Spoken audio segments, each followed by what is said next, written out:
ان لوگوں کے لیے جو 3 شفٹیں چلاتے ہیں. جو 1 چلاتے ہیں ان کی اس سے زیادہ ہوگی. اور فردر گورنمنٹ نے ایک نیپرا میں 31 روپے کا ایک فردر ایک جو ہے نا کیس بھیجا ہوا ہے. اب اس میں وہ کتنا بڑھتا ہے کتنا نہیں بڑھتا، اور پھر یہی ہوگا کہ جناب 5 روپے بڑھا دیے 10 روپے بڑھا دیے، بڑی مہربانی کی جناب ہمارے، تو ہمیں پھر وہی دلاسے دیے جائیں گے. بیسیکلی میں سمجھتا ہوں کہ ہماری ڈائریکشن غلط تھی، ہماری پالیسیز غلط تھی، جس وجہ سے یہ قوم جو ہے وہ خمیازہ بھگت رہی ہے. ہماری جو بجلی $80 بلین کی لاسٹ آپ کی جو امپورٹس ہیں سب کو پتہ ہے ماشاءاللہ سارے، یہ اوپن سیکرٹ ہے، نتھنگ ہڈن، یا میں کوئی آپ کو اسپیشل چیز نہیں بتا رہا. میں آپ کو ایک چیز کو ریلیٹ کر کے بتانے کی کوشش کروں گا کہ ہماری پرابلمز ہیں کیا اور ہمیں کہاں پرابلمز ہوئیں جس وجہ سے ہم آج اتنا ڈیفیسٹ میں چلے گئے اور اتنی مشکلات میں، اکنامیکل کرائسس میں ہم آ گئے. یہ بات میں نے لاہور چیمبر میں بھی کی، پریزیڈنٹ صاحب آپ موجود تھے. 80 بلین کی ہماری امپورٹس ہیں، اس میں سے 27 بلین $27 بلین آپ کی جو امپورٹ ہے that is related with petroleum, furnace oil, coal اور RLNG. اس سے ہم بجلی بنا رہے ہیں. تمام فوسل فیول سے، ایک تو یہ ایمیشنز ہوتی ہیں، اس میں کاربن ایمیشنز ہوتی ہیں، پولوٹ کرتا ہے انوائرمنٹ کو، جو گلوبل کلائمیٹ کی آج کل آپ بات سن رہے ہیں سب دیکھ رہے ہیں. ایک تو یہ سچویشن ہے، اور جو ہمیں قدرت نے فری آف کاسٹ مفت چیزیں دی تھیں کہ جناب ان ذرائع سے بھی آپ بجلی پیدا کر سکتے ہیں، وہ کیا تھی؟ سولر. ہم نے اس کو دھتکار دیا کیونکہ قدرت ہمیں روشنی دے رہی ہے، ہمیں وہ نہیں چاہیے. پھر دوسرا ہے جی ونڈ مل. میں نہیں کہتا، آپ نے بھی اخباروں میں سینکڑوں دفعہ پڑھا ہوگا اور ایسے ہی سیمینارز میں یہ باتیں سنی ہوگی اور گورنمنٹ کے وزیروں سے بھی سنا ہوگا کہ جی 50,000 میگا واٹ کی ونڈ کوریڈور آپ کے پاس موجود ہے سندھ اور بلوچستان کی پٹی جو ہے. ہم نے اس کو بھی ٹھکرا دیا کیونکہ وہ مفت ہے. ہمیں مفت نہیں چاہیے، ہمیں قدرت کی بلیسنگ نہیں چاہیے.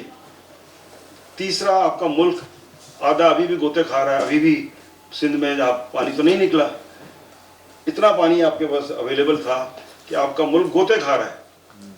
سیلاب گزر گیا، فلڈ گزر گیا، آج 2 مہینے 2.5 مہینے ہو گئے، شاید 3 مہینے ہو گئے ہوں گے، لیکن پانی ابھی بھی کھڑا ہے. اٹ مینس پانی تھا آپ کے پاس، اویلیبل تھا.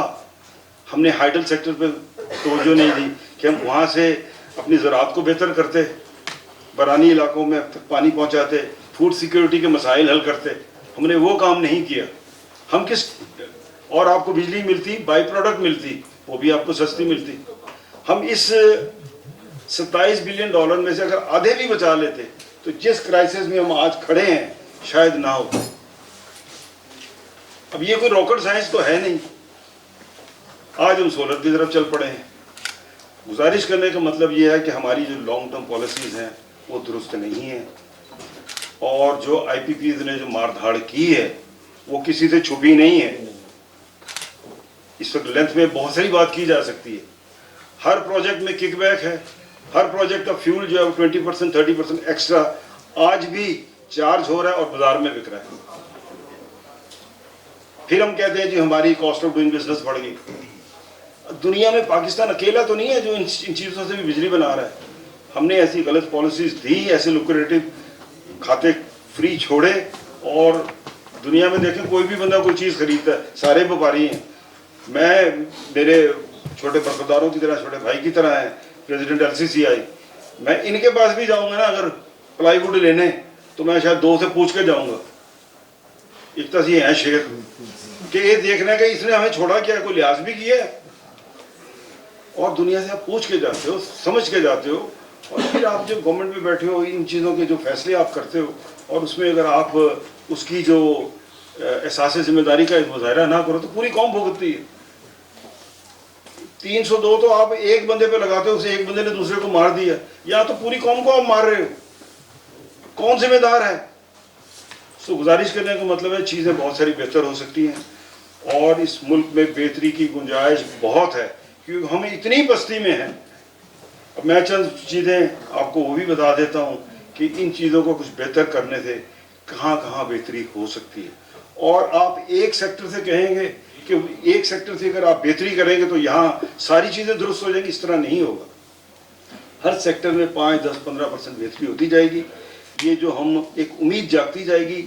لوکل انویسٹر جب انویسٹ کرے گا تو فورن انویسٹر بھی پاکستان آئے گا.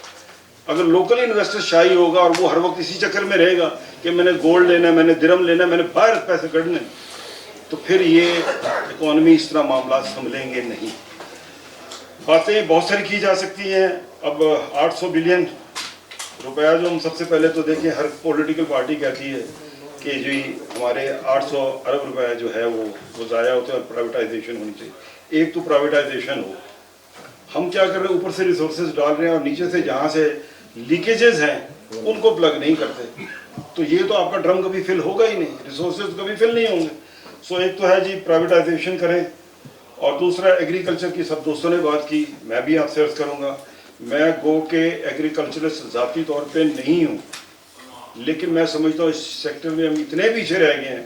اور ڈیٹا پڑھتے ہیں, دنیا کا ڈیٹا پڑھتے ہیں, گوگل دیکھتے ہیں, ادھر دیکھتے ہیں, یوٹیوب دیکھتے ہیں, کچھ نہ کچھ بندے کو سینگ از بلیونگ. ہم تو زندگی میں کوئی چیز خریدنے بھی جاتے ہیں, پلانٹ بھی لینے جاتے ہیں, تو کہتے ہیں نہیں یار چلتا دکھاؤ.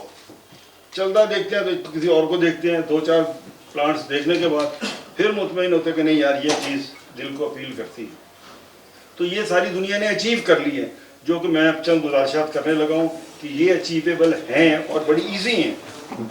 ایگریکلچر میں گنے میں آپ کی پروڈکشن آلموسٹ ٹوائس ہو سکتی ہے, ٹوائس ہو سکتی ہے, with less water, less fertiliser, less pesticide. دوسری بات, رائس میں آپ کی 30 سے 40% آپ کی پروڈکشن بڑھ سکتی ہے ایک کام کرنے سے. یہ میں آپ کو بیج کی نہیں بات کر رہا, it is only method of cultivation کی بات کر رہا ہوں. چاول میں آپ 30 سے 40% پروڈکشن اپنی انکریز کر سکتے ہیں اونلی مکینیکل سوئنگ کرنے سے. بس ہاتھ سے کرتے ہیں وہ مشین سے کر لیں, وہ آپ کی پروڈکشن بڑھ سکتی ہے. اسٹیٹ اون انٹرپرائزز کے پہلے میں نے آپ سے ذکر کر دیا. دین کنسٹرکشن میں دوست بیٹھے ہیں, کنسٹرکشن میں بھی سیکٹر میں بھی ہم we should go vertical instead of going horizontal. زمین بچائیں, ذرا اپنی ایگریکلچر زمین بچائیں, ورٹیکل جائیں تاکہ آپ کا جو لینڈ بچے.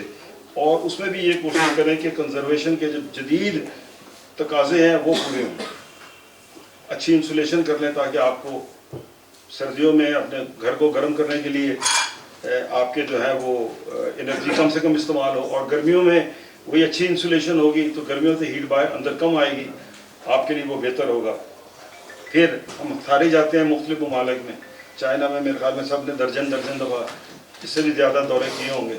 ہر فلیٹ کے اوپر کیا لگا ہوتا ہے, 2 چیزیں لگی ہوتی ہیں, ایک سولر پینل, ایک سولر گیزر. یہ دونوں چیزیں قدرت آپ کو فری آف کاسٹ دے رہی ہے, ہم اس کو اپنائیں اور مینڈیٹری کریں. اس گھر میں اس وقت تک بجلی کا کنیکشن نہیں لگے گا جب تک آپ یہ 2 چیزیں نہیں کریں. کیوں نہیں آپ کا انرجی سیو کیوں نہیں ہوگی, کیوں نہیں آپ کے فورن ریزرو بچے گا. تو جو ماڈرن میتھڈز ہیں اس پر اگر ہم کام کریں گے تو وہ بہت سارا بہتر ہو جائے گا معاملات. بلکہ ہم تو شاید ابھی ان چیزوں کو رو رہے ہیں. ابھی گرین انرجی, گرین ہائیڈروجن کی بات ہو رہی ہے دنیا میں. اب ہمارا ساتھ والا ملک جو ہے وہاں کے بات لمبی ہو جائے گی تو گرین انرجی پر جائیں, وہ بھی ایمیشن فری ہے اور وہ بھی کہتے ہیں فیوچر کا فیول ہے. اس میں بڑی ہیوی انویسٹمنٹس کر رہی ہے, پوری دنیا کر رہی ہے. ہمیں آج سے جاگنا چاہیے اور ہم بھی اس طرف جائیں. پھر جناب ایک میں عرض کرنا چاہوں گا کہ بہت ساری باتیں ہو گئی, ڈی ایش اے کی بات ہو گئی, ٹیکسز. دیکھیں ٹیکسز کہتے ہیں دنیا میں اگر آپ ریڈیوس کرتے ہیں تو انٹرپرینور زیادہ سے زیادہ, ایک تو ہر بندہ راغب ہو جاتا ہے زیادہ سے زیادہ ٹیکس دینے کو, اور سسٹم کو آپ ضرور براڈ بیس کریں لیکن ایگزسٹنگ پر اتنا بوجھ نہ ڈالیں. ایگزسٹنگ پہ جو سال گزر جاتے ہیں یہاں کہتے ہیں جی اس پر بھی سپر ٹیکس لگا دیں, تو یہ بھی غلط ہے. ایک بندے سے آپ ٹیکس نہیں لیتے, دوسرے کو کہتے ہیں آپ ایکسٹرا ٹیکس دیں. تو نیتن یاہو صاحب کی جو ہے وہ دوبارہ آ رہا ہے, اسرائیلی پرائم منسٹر جو ہے, اس کی کتاب ہے بی, اور اس نے اس میں جو ہے نا وہ ثابت کیا, میں 2-3 دن پہلے ایک ڈاکومنٹری دیکھ رہا تھا, اس نے ثابت کیا کہ اگر آپ ٹیکسز کم رکھیں گے تو گلوبل کمپنیز آپ کے ملک میں زیادہ سے زیادہ آئیں گی. اور آج وہ جو کہتے ہیں دنیا کی سب سے بڑا ریسرچ سینٹر اسرائیل بنا ہوا ہے, تل ابیب بنا ہوا ہے, یا یروشلم بنا ہوا ہے, یا ان کا ملک بنا ہوا ہے, تو وہ اسی وجہ سے ہے کہ آپ نے وہاں بہتری کی ہے. پھر حلال پروڈکٹس ایک بہت بڑی مارکیٹ ہے, ہم نے اس پہ کام کریں. حلال اور حرام کی تمیز کا جو سلسلہ ہے یہ اسلام میں زیادہ سکھایا جاتا ہے. لیکن حلال صرف فوڈ نہیں ہوتا, حلال کاسمیٹکس بھی ہیں, حلال ٹورزم بھی ہے, حلال ریسٹورنٹس بھی ہیں, حلال ہوٹل بھی ہیں, حلال اور بھی بہت ساری چیزیں ہیں, صرف کھانے پینے کی چیزیں نہیں ہیں. تو ہم اس طرف توجہ دیں, وہاں سے کچھ نہ کچھ گیدر کریں. تھائی لینڈ ہم سے دنیا کے سب سے ایسا ایک ملک ہے جو سب سے بڑا ان کا جو ہے نا شیئر ہے حلال کے اندر, حلال پروڈکٹس کے اندر. پھر جناب اگر آپ چیزیں اور بھی تھیں ذہن سے نکل رہی ہیں, سو ان چیزوں کو اگر ہم بہتر کریں گے, ملک میں اسٹیبلٹی لائیں گے. ایک میں آپ سے عرض کروں کہ ہم فیوچر کی تیاری نہیں کرتے. آپ سے قطر والوں نے 2 لاکھ بندے مانگے تھے کہ 2 لاکھ بندے دیں, ہم نے یہ سارا سلسلہ کرنا ہے. ہم نے کیا دیے ان کو 50,000 بندے اس ورلڈ کپ کے لیے, فیفا ورلڈ کپ. بالکل 1.5 لاکھ بندہ ہم نہیں دے سکتے. آپ کو ایک بہت بڑا chunk of revenue foreign remittance وہاں سے بھی آ سکتی. چلو وہ تو ہم نے گزار دیا وقت. اب ایک نیوم سٹی بن رہی ہے, سعودیہ بنا رہا ہے, 170 کلومیٹر روڈ کے دونوں سائڈوں پہ اسکائی اسکیپر بلڈنگز بنانی ہے. تو وہاں کتنی لیبر کی ضرورت ہوگی, وہاں کتنی ڈرائیورس کی ضرورت ہوگی, کارپینٹرس کی ضرورت ہوگی, اسکیفولڈنگس والوں کی ضرورت ہوگی, شٹرنگ والوں کی ضرورت ہوگی, اسٹیل فکسرز کی ضرورت ہوگی, انجینئرز کی ضرورت ہوگی, اور اس سے ریلیٹڈ اور میرے خیال 50 شعبے اور ہوں گے جن کی ضرورت ہوگی. آیا ہم اس کے لیے کوئی تیاری کر رہے ہیں؟ کسی اپرچونٹی کے لیے ہم کوئی تیاری کرتے ہیں؟ نہیں. پرابلم یہ ہے کہ کوئی چیلنج کو ہم اپرچونٹی میں کنورٹ نہیں کرتے, آتی ہے وہ گزر جاتی ہے. تو میں سمجھتا ہوں کہ یہ چیزیں کرنے سے کوئی بہت بہتری آئے گی. اور ایک کام الیکشن کمیشن آف پاکستان ہماری پولیٹیکل پارٹیز پر مینڈیٹری کرے, آن جاب ٹریننگ نہ کرے. ہر بڑی پارٹی پر لازم ہو کہ وہ ایک شیڈو گورنمنٹ بنائے, تاکہ ان کو پتہ لگے کہ بھائی جب اس ٹرولے کو ہم نے چلانا ہے تو ہم نے لوگوں کے گھروں میں نہیں, دیواریں ان کی نہیں توڑنی, ہم نے فٹ پاتھوں پہ نہیں چڑھا دینا, ہمیں سسٹم کو ڈرائیو کرنا آتا ہے. بھلے وہ ایگریکلچر ہو, ایجوکیشن ہو, انڈسٹری ہو, سائنس اینڈ ٹیکنالوجی ہو, یا آئی ٹی ہو, یا کوئی شعبہ بھی ہو. آئی ٹی ایک بہت بڑا شعبہ ہے. اگر انڈیا اتنی اچھی روبسٹ نمبرز ہیں ان کے, تو ہمارے نمبر اس میں اتنے تھوڑے کیوں ہیں؟ دیکھیں باقی انڈسٹری جو ہے ہمارے, جو کوئی چیز بھی ہم اگر ایکسپورٹ کرتے ہیں, آدھے سے زیادہ 60, اگر کاٹن بھی اگر ہم ایکسپورٹ کرتے ہیں ویلیو ایڈڈ کر کے, تو اس میں بھی 30-40% را مٹیریلز ہوتے ہیں جو آپ کو ہر صورت باہر سے امپورٹ کرنے ہی کرنے ہیں. مینس کہ آپ کو کیمیکلز امپورٹ کرنے ہیں, ڈائز آپ کو امپورٹ کرنی ہے. لیکن آئی ٹی ایک شعبہ ایسا ہے, چاہے تو جابز آپ لمبی چوڑی کافی جابز کریٹ کر سکتے ہیں, اور اس کے علاوہ آپ جو ہے وہ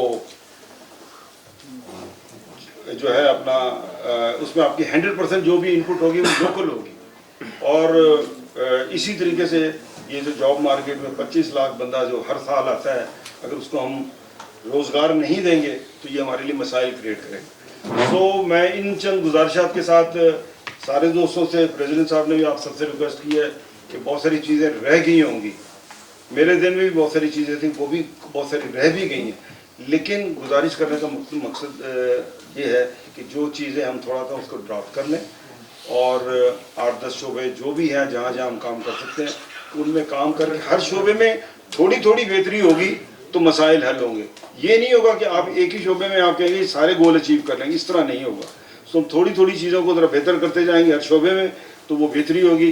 اور باقی میں پریزیڈنٹ صاحب کو جناب مبارک دوں گا کہ الحمدللہ انہوں نے ساری بزنس کمیونٹی کو اکٹھا کیا, اسلام آباد میں بھی, آج یہاں بھی, اور پھر میرے خیال میں ان کا ارادہ کراچی بھی ہے. تو میرے خیال میں ساری جو تجاویز جو ہیں ان کو یکجا کر کے پھر جہاں جائیں گے, پھر وہاں جہاں پڑھنی کسی نے نہیں ہے, اتنا ٹائم کسی کو بھی نہیں. یہ ہمیں نہیں, میڈیا کے ذریعے ان کا بھی شکریہ ادا کرتا ہوں کہ میڈیا کے ذریعے ہم نے یہ ڈھول بجانا ہے, اور مختلف جگہوں پہ جا کے خود اپنے کیس پریزنٹ کرنا ہے. پھر جا کے ان میں سے کچھ 10 چیزیں آپ بھیجیں گے تو شاید 2 چیزیں جو ہارڈلی ایڈریس ہوں گی. تو انہی چند گزارشات کے ساتھ جی بہت شکریہ. Thank you very much.